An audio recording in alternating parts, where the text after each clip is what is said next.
when I was a boy in my hometown Jinan in eastern China. I saw a smiling Westerner dressed like a Chinese worker riding a green bicycle. I was astonished. It was the Cold War, and China was cut off from the West. This Westerner was the first I'd ever seen, and was as alien to me as a creature from outer space. His name was James Veneris. He was captured during the Korean War and had chosen to stay in China. Veneris had served in the US Army in World War II in the Pacific Campaign against the Japanese. Like many veterans, he was unable to find work in peacetime America and had re-enlisted at the start of the Korean War in 1950. President Truman had sent American troops to Korea to stop the spread of communism. The USA, with its allies, under General McCarthy and the flag of the United Nations, crushed the North Koreans and threatened my country, the People's Republic of China. Chairman Mao mobilized a Chinese volunteer army which pushed the UN troops back to the 38th parallel. After 3 years of war, 1.5 million dead and 2.5 million injured, the United Nations Command and the Communist forces signed an armistice on July 27, 1953. Korea remains split into two countries, North and South. There were thousands of prisoners on both sides. All those who refused repatriation to their homeland were transferred to a neutral zone and given 90 days to reconsider their decision. 23 of them, including James Veneris, were Americans. There was also one British.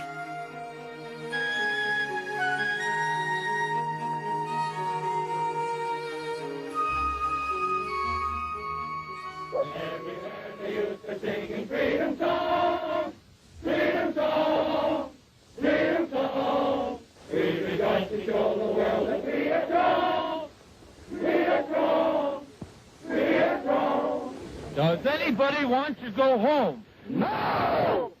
Before the 90 days expired, two Americans, Edward Dickinson and Claude Batchelor, decided to return home.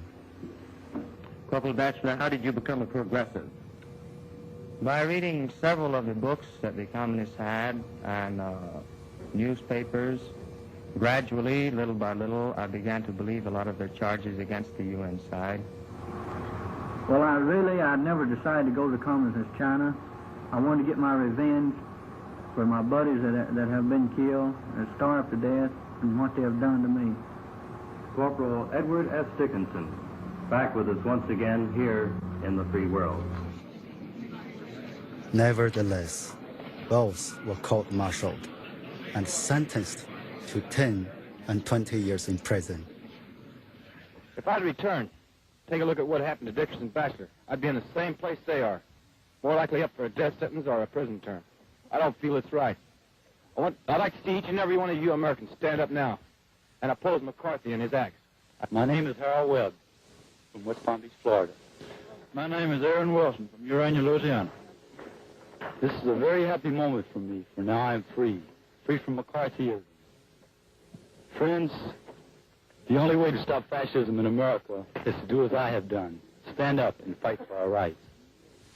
William C. White, Thomasville, Arkansas. For the first time in my life, I've witnessed complete equality. South Koreans, Mexicans, Filipinos, white men, all mixed together. My name is Louis Griggs, and my home is at Jacksonville, Texas. I stayed behind to escape the red bait in McCarthy and to assure that I'll never again have to fight in another unjust war as I did in Korea. Even if I had wanted repatriation, the fates of Dickinson and Batchelor would have stopped me. My name is Richard Tennyson. I live in Alden, Minnesota. People who hate war and stand up for their beliefs are faced with McCarthy and his fascist gut-control House Un-American Activities Committee. I will return someday when I can speak for peace lawfully. The USA was alarmed by the Red Menace and believed that the Chinese had brainwashed the American POWs. Senator Joseph McCarthy, head of the Committee on Un-American Activities, led a series of investigations feeding on public hysteria. McCarthy branded the 21 soldiers as traitors and turncoats. I have never forgotten the Westerner on the green bicycle and have always wondered what happened to James Veneris and the other POWs who chose to live in China. But 50 years have passed since their fateful decision. After a long search, I found one of them, David Hawkins, the youngest of the group. I met him on his first trip back to China after 47 years. It's kind of like coming home, believe it or not. It's like, it's kind of like coming back to a place that has a lot of memories for you. The turning point of my life, I guess you would say. I've always had an affinity for the Chinese people. I've always wanted to come back and see it later, to see what changes were made. Oh, wow. As I traveled with David Hawkins in China, I realized that it was an act of great courage for him to appear in this film. We are South Koreans, American, and British who love our homes, our people, and our countries. What unites us all is our desire for peace, for real democracy and social equality. Anyone who breathes the word peace in America now becomes at once a communist and an outlaw. But here we have learned much and have caught a glimpse of what man can achieve when he works for the common good and not for personal gain. That goal of happiness and peace can never be reached unless peace is kept. We believe that our greatest task is to keep the peace and win democracy for our people. But if we return, our voices will be silenced. That is why we are here. My guest tonight is the youngest U.S. Army turncoat of the Korean War. You see him behind me. He's David Hawkins of Oklahoma City. The Mike Wallace Interview. 3 years ago, the United States was stunned by an announcement from war-torn Korea.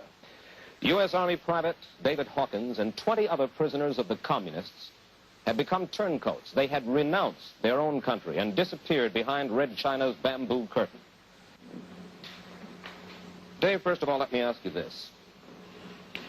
Another explanation of the turncoats was suggested in the New York Times on August 14, 1955. Most of the turncoats really were not converts to communism, but were themselves guilty of crimes against their fellow Americans in captivity and did not wish to return to face the music. What about that? I don't consider that true. None of the fellows that were with me were... I read some articles also on this, on clippings that we received while in China, that said that a lot of us were guilty of murder or had committed acts of treason while in the camp, or stolen food from their buddies, or was responsible directly for another fellow prisoner of war losing his life. This is not true.